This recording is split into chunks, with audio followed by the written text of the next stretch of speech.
CMA final के अंदर आपका पेपर नंबर 13 यानी कि कॉर्पोरेट एंड इकोनॉमिक्स लॉ, इन पूरे पेपर के अंदर सबसे बड़ा पोर्शन जो है जहां पर बच्चों को बहुत ज्यादा मेहनत लेनी पड़ती है, and that is your corporate law. Corporate law. अब सर कॉर्पोरेट लॉ अपने आप में इतना बड़ा टॉपिक है, उसके अंदर टोटल सब 9 यूनिट्स है। और क्या जरूरी है कि हमने सारे यूनिट्स को इक्वल इंपॉर्टेंस देना चाहिए? See very simple. मैं हमेशा बोलता हूँ, if you fail to plan you are planning to fail. अगर सही तरीके से प्लान नहीं करोगे तो जो प्लान बनेगा वो शायद आपको फेल्योर की दिशा में लेके जा सकता है। तो सर हम क्या कर सकते हैं? With so much of year of experience guys, आप लोगों के लिए हमारे एकत्वम फॉर सीएमए चैनल के ऊपर कंटिन्यूअसली क्या आते रहते हैं, कुछ ना कुछ गाइडेंस सेशंस आते रहते हैं। तो आज हम लोग डिस्कस करेंगे एबीसी एनालिसिस। और ये एबीसी एनालिसिस कॉर्पोरेट लॉ का है। Very simple.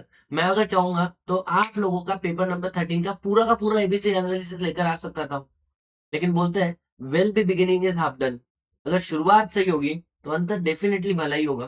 तो सर इसके लिए आप जब भी पढ़ोगे कॉर्पोरेट लॉ के साथ में शुरुआत करोगे, और इंक्लूडिंग आपका जून 2026 का पेपर तक मैंने एनालिसिस किया है, and there are some shocking facts. ठीक है, जो मैं आप लोगों के साथ में डिस्कस करने वाला हूँ कि आपका पेपर पैटर्न कैसा हो सकता है और क्या एक्सपेक्टेड एरिया है जहां पर आपने ज्यादा फोकस करना चाहिए। कौन से ऐसे टॉपिक है जहां पर आपको मास्टर करना है, कौन से ऐसे टॉपिक है जहां पर आपको वर्किंग नॉलेज होना चाहिए, और कौन से ऐसे टॉपिक है जिसको आप क्विक तरीके से रिवाइज करके आगे बढ़ सकते हो। तो इसको हम लोग बहुत डिटेल में मैं आप लोगों से बात करने वाला हूँ। ठीक है, तो as you all are aware कि हमारे जो कॉर्पोरेट इकोनॉमिक्स लॉ है, this paper is divided into 2 parts. अब सर 2 पार्ट की अगर मैं बात करूं, तो जो आपका एक पार्ट आता है वो होता है ए, सेक्शन ए, जहां पर आपको 15 एमसीक्यू पूछे जाते हैं 2 मार्क के लिए, और जो आपको 30 मार्क देके जाते हैं। और यहाँ पर भी आप लोग कॉर्पोरेट लॉ के काफी सारे एमसीक्यू देखोगे। तो इन 15 में भी तुम मेजोरिटी का देखोगे कॉर्पोरेट लॉ के एमसीक्यू। और इसके अलावा वैसे तो कंपनी एक्ट 40 मार्क का है, इंस्टीट्यूट बोलती है, लेकिन अगर आप देखो तो 65 मार्क का पेपर भी कॉर्पोरेट लॉ से आ चुका है, इंक्लूडिंग ऑप्शन डेफिनेटली। इवन तक जून 2026 it was for 61 mark. June 2000 December 2025 61 mark के लिए। समझ में आ रहा है? यहाँ पर देखो जून 2025 52 मार्क के लिए। तो वैसे तो इंस्टीट्यूट बोलती है ये टॉपिक 40 मार्क का है, बट इंक्लूडिंग ऑप्शन अगर आप कंसिडर कर रहे हो तो it may go up to 61 mark as well. ठीक है, तो आपके पार्ट बी के अंदर काफी सारी चीजें आती है। आपका कॉर्पोरेट लॉ आता है, कॉर्पोरेट गवर्नेंस आता है, इंसॉल्वेंसी बैंक्रप्सी कोड आता है, और बाद में आपके इकोनॉमिक्स लॉ आता है। तो मैं आज स्पेसिफिकली डिस्कस करूंगा कॉर्पोरेट लॉ का एबीसी एनालिसिस। तो सर हमने क्या करना चाहिए? See very simple. की कवरेज मतलब क्या है? जो आपके 9 यूनिट है ना, इन 9 यूनिट के आगे मैंने पहले उन टॉपिक का नाम लिख दिया जो इंस्टीट्यूट बार बार क्या कर रही है, चेक कर रही है, जहां से आप लोगों को समझ में आना चाहिए कि इंस्टीट्यूट क्वेश्चन पूछ रही है। ठीक है, अब आ जाते हैं हम लोग आगे। पेपर एनालिसिस हमेशा आप लोगों ने सुना होगा, कभी मेरे मुंह से भी सुना होगा कि बोर्ड मीटिंग को स्किप मत करके जाना, ट्रिकी क्वेश्चन आते हैं और बहुत इंपॉर्टेंट टॉपिक बन जाता है। You just go and check, आपको पता चलेगा। जून 26 का जो पेपर था, यहाँ पे सी बोर्ड मीटिंग से नो क्वेश्चन। मतलब सर इस बार क्वेश्चन आने की संभावना प्रबल है। इसके बाद में आप देखो, inspection inquiry no question, no question. और इसके बाद में सर इन्वेस्टमेंट एंड लोन सबसे इंपॉर्टेंट टॉपिक होते थे इंस्टीट्यूट के। क्योंकि आपको क्या पता चल रहा है क्या, जो एरिया बच्चा बहुत अच्छे से करके जाता है, इंस्टीट्यूट ने इस बार आप लोगों के साथ में गेम कर लिया, उन टॉपिक से क्वेश्चन नहीं पूछा। बट इसका मतलब ऐसा नहीं है, डायरेक्टर के एमपी को बहुत अच्छा इंपॉर्टेंस दिया, अकाउंट्स ऑडिट को बहुत अच्छा इंपॉर्टेंस दिया, और मैंने लास्ट टाइम अगर आप देखोगे तो इसको ए कैटेगरी में डाल के रखा था। ठीक है, तो सर हमारा इस बार का पैटर्न क्या होने वाला है समझना पड़ेगा हम लोगों को। सबसे पहले आपके चैप्टर को समझो। ये चैप्टर बहुत इजी है, promotion formation and management and the conversion of company. तो 13 मार्क के लिए आया, जबकि चैप्टर इजी था, बच्चा जनरली इसको नहीं करके जाता है, स्किप भी कर देता है, लेकिन यहाँ से अच्छा मार्क आया। सर इसके अलावा ये अब इस बार मेरे को लग रहा है जो जो चैप्टर लास्ट टाइम कवर नहीं किए थे वो आपकी सबसे टॉप मोस्ट प्रायोरिटी होनी चाहिए। मतलब सर इन्वेस्टमेंट लोन अच्छे से करके जाना, बोर्ड मीटिंग बहुत अच्छे से करके जाना, इंस्पेक्शन इंक्वायरी अगर आप देखो तो काफी समय से क्वेश्चन नहीं आया हुआ है, मेरे को लगता है इस बार यहाँ से क्वेश्चन बन सकता है। ठीक है, डिविडेंड चैप्टर इजी 7 मार्क, और ये काफी समय से नहीं पूछा था, लास्ट अटेम्प्ट में पूछ लिया। Direct section number 123 straight forward question आ गया आपके एग्जाम में, तो ये भी अच्छे मार्क के लिए आया था। सर इसके अलावा डायरेक्टर के एमपी का बात किया, कॉम्प्रोमाइज अरेंजमेंट।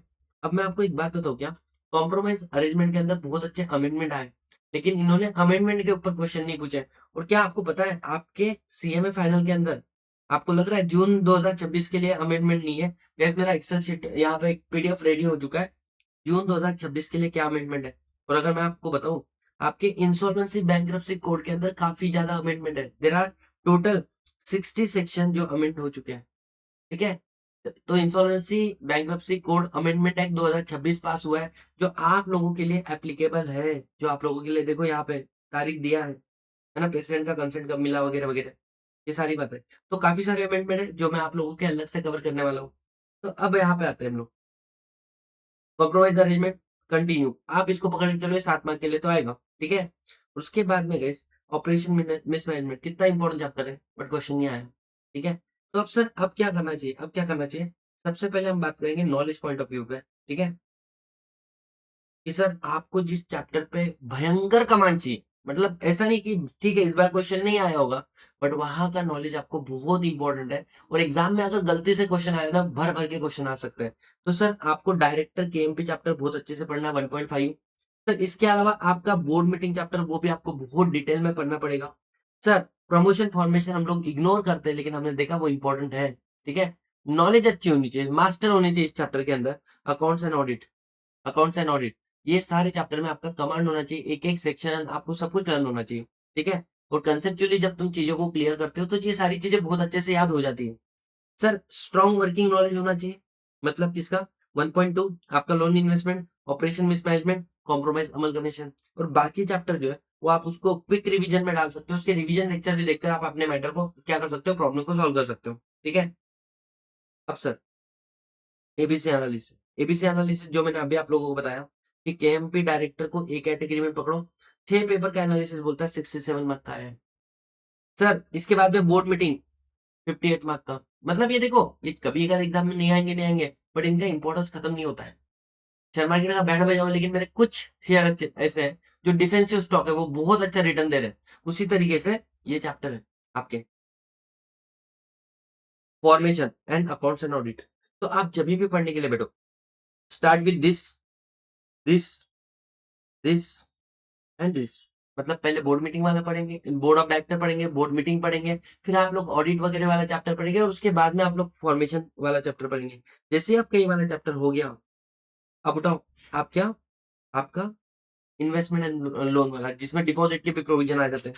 इसके बाद में आप आ जाओ operation and mismanagement and compromise अमल commission.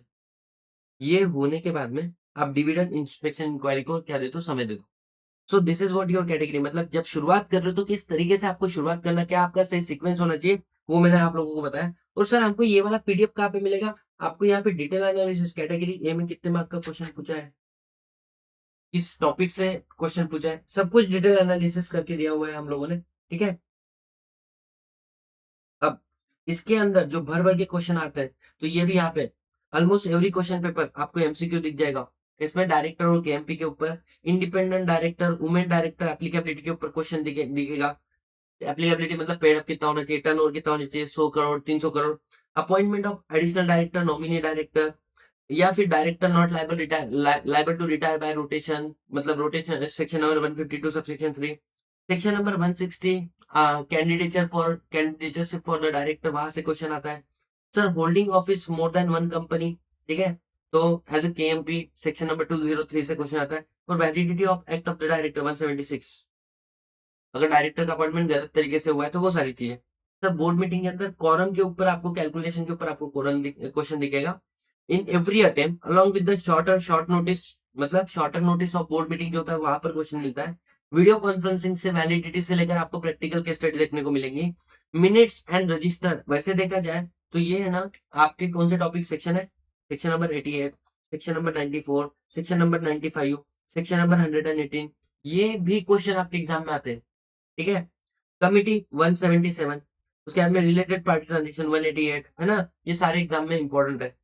Sir formation and conversion के अंदर यहाँ पे तुम देखो तो कन्वर्जन पे कंटिन्यूस क्वेश्चन आते ही आते हैं, और साथ ही साथ में इन्होंने बताया अल्ट्रा वायर्स वगैरह पे भी क्वेश्चन आते हैं। अकाउंट्स ऑडिट में statutory auditor appointment procedure, tenure and rotation, disqualification 141 के ऊपर केस स्टडी वगैरह। इसके बाद में फ्रॉड रिपोर्टिंग 143 के अंदर 1 करोड़ से छोटा फ्रॉड है, 1 करोड़ से बड़ा फ्रॉड है। इसके अलावा अथेंटिसिएशन और signing off the financial statement, मतलब बोर्ड रिपोर्ट 134 के ऊपर कंसिस्टेंटली एग्जामिन करते हैं इन सारी चीजों को एग्जाम के अंदर। सर इसके अलावा जैसे केस स्टडी एमसीक्यू आपको यहाँ पे मिलेंगे। इन्वेस्टमेंट लोन 186 को बहुत जबरदस्त टेस्ट किया जाता है यहाँ पे, और डिपॉजिट के डायरेक्ट क्वेश्चन आते हैं। 73 लिख के बताओ, मतलब acceptance of deposit from member, या फिर उसको बोलते हैं prohibition on acceptance of deposit from public, मतलब किससे एक्सेप्ट कर सकते हो, मेंबर से, वो क्वेश्चन आता है।